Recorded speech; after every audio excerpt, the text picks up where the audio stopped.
The informal meeting of the heads of state of Central Asia and Azerbaijan is taking place in Cholpan-Ata, Kyrgyzstan. Azerbaijan joined this mechanism last year, effectively transforming the Central Asia +1 format into Central Asia 6, reflecting the region's steadily deepening integration across the wider Caspian space. However informal the summit may be by design, it's by no means devoid of auspicious formality, and the participation of the presidents of Azerbaijan and Uzbekistan also coincides with their respective state visits to this country, Kyrgyzstan. There is much to expand upon, and naturally doing so is one who understands the incredible intricacy of this very subject. It's a pleasure to be savoured. Joining me now is Ibrahim Mammadov, head of the Turkic Western Engagement Initiative at Danube Institute. Ibrahim, welcome to Context. Thank you very much. It's great to see you, Orkhan. Thank you for such a great introduction. Thank you very much, Ibrahim. I remember our last interview, which took place in March this year. We talked about organization of Turkic states. We're going to have a very comprehensive discussion. So this Central Asia-Azerbaijan summit effectively is something which emerged. What I mean is that Azerbaijan joined this mechanism last year. It's a consultative meeting of heads of state of Central Asia and Azerbaijan. Before asking about the agenda for tomorrow, could you tell me what has happened in a consequential manner over the past few months, and what is the essential structure of this very format known as Central Asia 6? Well, when we look into the consultative meetings, one basically gets into thinking, obviously, that, well, there is OTS, right, with Turkey, without Tajikistan. And at the same time, we have now a consultative summit with Azerbaijan, with Tajikistan, and all the other countries in Central Asia, which are in both formats, but without Turkey, right? So the question is, what is the difference? And this is exactly the difference. When we go into the organization of Turkic states, it's much deeper, and questions like military and questions like military alliance and other types of formats, of hard power formats, are not usually discussed. But consultative summits are usually about Central Asia in particular, with the focus on the issues of Central Asia. Now, Azerbaijan being part of it,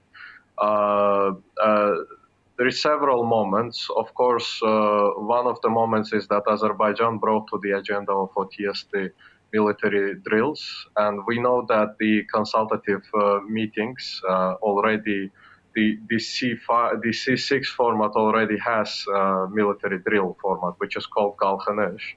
Yes. And it took place last year and the year before. There is, of course, transportation. We have discussed this, the trilateral Uzbekistan, Turkmenistan, Azerbaijan as well, the new one. Which is also about the Kyrgyzstan-Uzbekistan railway and the southern route of the middle corridor, obviously as additional part to the northern part of the middle corridor, which is through Kazakhstan, both coming to Azerbaijan. There is, of course, further digitalization and energy on the agenda. But I would summarize that these consultative meetings are basically a more squeezed version of organization of Turkic states without Turkey, where much bolder issues can be discussed without fears of interference. Naturally, all of these platforms, Ibrahim, seem to be very connected with each other. Organization Turkic States is an international organization. This one is not yet an international organization. It's a consultative meeting of the heads of state. It may potentially one day emerge into international organization. I will ask a separate question about their convergence a bit later. We talked about digital connectivity, about many other issues, but there's also a security dimension. This summit is taking place at a time when the Caspian itself appears to be acquiring an increasingly important security dimension. The recent Ukrainian strike on an Iranian vessel has prompted some analysts to argue that the wars involving Russia, the Russia-Ukrainian war, and the war between Iran on one side and Israel and the United States are beginning to intersect and converge in the Caspian. What does it mean for the South Caucasus? What does it mean actually for Central Asia 6 format? Bearing in mind that Caspian Sea is a major connector between the two linchpins of Central Asia, 5 countries and Azerbaijan on the other side of the Caspian. Yeah, be it the west or the east of the Caspian Sea, it is critical to have the security of the Trans-Caspian corridor secured because, yes, it is very true that the Ukraine war and Iran war are not separate wars at this point, and they are informally being coordinated between each other. And it has been clear from the moment when Ukrainian Foreign Ministry and Defense Ministry both actually said that from the moment that Iran supplied Shahed drones to Russia, Iran has joined the Ukraine war as well. Which basically means that yes, and we are right in between, which is actually both a security threat, but at the same time a uniqueness of our region that despite all of these destruction that's happening around our region, we are this safe haven, let's say, for transportation and development, and basically the peace chain and the development chain that has been formed already. So defense cooperation is definitely on the agenda, and we know that Azerbaijan and Uzbekistan are allies. Maybe there is not a specific security portion that is described in detail within that alliance treaty, but still that alliance means something, right? And Uzbekistan and Kazakhstan are also allies, and we know that Azerbaijan is ally of Turkey. I have told this several times in our other talks as well, which makes all of these countries the knowledge sharing partners, basically, of NATO technology. And we know that with the latest summit of NATO in Ankara, the security of the region plays much, much greater importance, not only for the region, but also for the global trade. And definitely these issues will be discussed today and tomorrow in the consultative meeting, specifically the military drills continuation, and possibly even finalization of finally of the alliance between Kazakhstan and Azerbaijan as well in the future. Yeah, Azerbaijan, and they got a strategic relation. Azerbaijan and Kazakhstan have strategic relations, but they're not treaty allies because the treaty between Azerbaijan and Uzbekistan on allied relationship was signed and ratified by both parliaments. So that's a different type of relationship. But interestingly enough, Uzbekistan, as you mentioned, has this treaty-based allied relationship with Kazakhstan. So naturally, this trilateral format should emerge into full alliance, as I understand. Talking about connectivity and an importance of middle corridor for the Turkic world, for the Central Asia. Recently, as we all know, Ukraine's campaign, drone attacks against energy-related infrastructure in Russia, has raised concerns about the security of Kazakhstan's westward crude exports through the Caspian Pipeline Consortium, CPC. To what extent Ukrainian attack was meant to endanger Russia or Kazakhstan is another question. Probably the latter should not be deemed as a target for Ukraine. But many people, many analysts are talking about the inherent unreliability of any connectivity piece located in Russia. Although that particular consortium, CPC, is not fully owned by Russia, only 24% of the shares owned by Russia, of course. And although it's very essential for Kazakhstan, there is an increasing perception and sense that the Caspian should play a more important role in terms of ensuring that energy resources of the Central Asia are being properly transported to Europe via South Caucasus.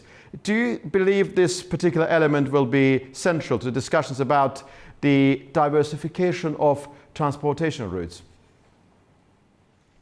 Yeah, 100%. When it comes to energy, Kazakhstan already announced that it will stop or largely diminish its export through the Caspian Pipeline Consortium. And this is very natural because particularly in the latest month, there has been massive hits and effects that Ukraine has implemented on the Russian refineries, all kinds of Russian energy infrastructure, which already shows the hit on the Russian economy.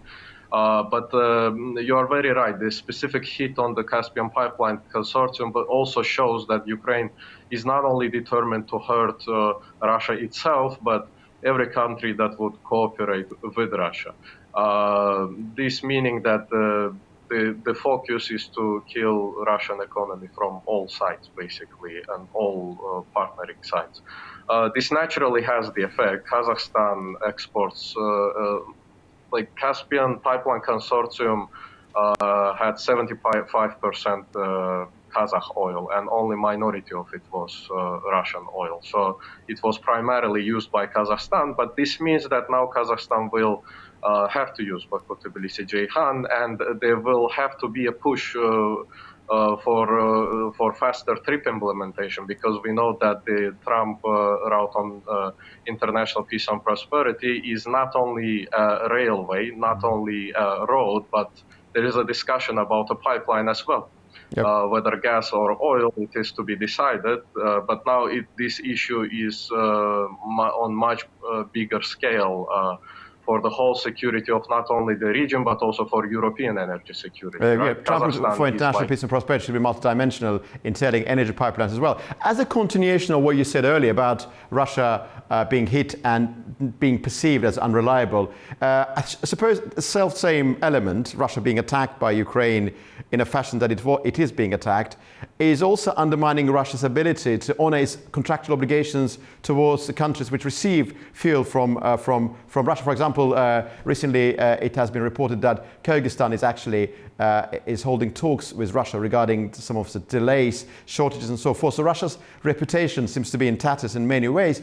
Back to the meeting which is going to take place tomorrow, Central Asia-Azerbaijan summit. I mean, we have noticed in many ways, both in the context of Central Asia, Azerbaijan, also wider Turkic world, convergence of strategic agendas. I remember putting to you a question about the essence of Turkic integration, and you explained it back in March as a convergence of strategic agendas regarding connectivity, defense cooperation, and so forth. What has been the major development in that particular field over the past few months? Well, to be honest, I think right now it is particularly the trip, and there is lots of talks about trip extension beyond Azerbaijan and Armenia to Kazakhstan as well. As far as we know, that Kazakhstan has already voiced its willingness to join the project, and if this project is extended to Kazakhstan, you have the whole Trans-Caspian/Middle Corridor already within the trip. And if this is also extended to a pipeline, this is a much larger project than we could have imagined, let's say, in the August of last year upon the signing of this deal. But of course, apart from that, there is also China-Kyrgyzstan, Uzbekistan railway, which is the works on which are already continuing, but also the strong agreements between Azerbaijan and Turkmenistan. This is something very new that we see. Azerbaijan and Turkmenistan relations, I believe that they will go beyond strategic partnership in this year or next year possibly, because the tempo and the impetus with which the relations are increasing really show that it's highly possible that Turkmenistan will also join to the gas exports. Is Turkmenistan qualified or self-allowed to become an ally with any country? I mean, are they, because of their status as a neutral country, in line with their constitution, and they are registered as such, I think, as of 1995, will that be an impediment on the way to the point of attaining strategic partnership with any country, including Azerbaijan? I think with two countries that see multilateral foreign policy making, strategic multilateral foreign policy making, anything is possible, including maybe not alliance, but strategic partnership or enhanced strategic partnership is quite possible without diluting the neutrality portion of the foreign policy. And also, we know that. Yeah, we know that Turkmenistan is part of CIA. We know that Turkmenistan is part of Organization of Turkic States. These are not diluting the neutrality part, and I believe that strategic partnership or enhanced strategic partnership would not dilute as well. Yeah, we talked about a bilateral and trilateral format involving Central Asian countries and Azerbaijan. We talked about their convergence. We talked about the comparison between Organization of Turkic States and Central Asia-Azerbaijan formats. There are many formats, and quite often you see the strategic intent emerging as part of their sort of amalgamation, as part of their cumulative impact. But also there's another aspect to what is going to happen tomorrow. President Aliyev is paying a state visit to Kyrgyzstan. Why do you evaluate the bilateral relations between these two countries? Because we already talked about Azerbaijan-Uzbekistan relations. They're treaty allies. With Kazakhstan, Azerbaijan probably going to be treaty ally at some point very soon. But what's about Kyrgyzstan? What is the level of relationship there? Well, I would say usually Kyrgyz foreign policy making is very aligned if both Kazakh and Uzbek foreign policies are aligned with some issue. So that's why I say it's very important to reach to the level of allied treaty status with Kazakhstan, because the moment we reach to that level, then Kyrgyzstan will also join and become a treaty ally of Azerbaijan as well. But of course, the enhancement of the strategic partnership between Kyrgyzstan and Azerbaijan is expected. Kyrgyzstan's way to the Western market is Azerbaijan, currently through Kazakhstan. But there is a growing tempo through the southern route as well, through Turkmenistan.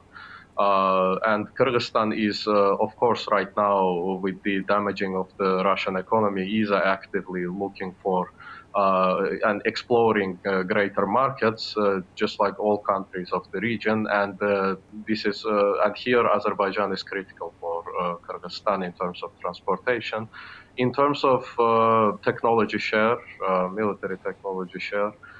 For the future, in terms of military drills and technology share, and in terms of digitalization and improvement of railway networks. We know that all of these processes come together, and Azerbaijan has been, together with Kazakhstan, the front runners in these processes. And also Azerbaijan and Kazakhstan are respectively the biggest economies of their respective regions, basically, and clearly the relationship between them seems to be the foundation. I mean, quite often in Central Asia, experts distinguish two countries. Kazakhstan, due to its economic size, its ambition, its westward aspirations, and also Uzbekistan for degree of specific affinity that this country seems to be enjoying with Azerbaijan, as to which there are many theories happen to exist. Ibrahim, I'm very grateful to you for your time, and looking forward to our next meeting, hopefully in the studio.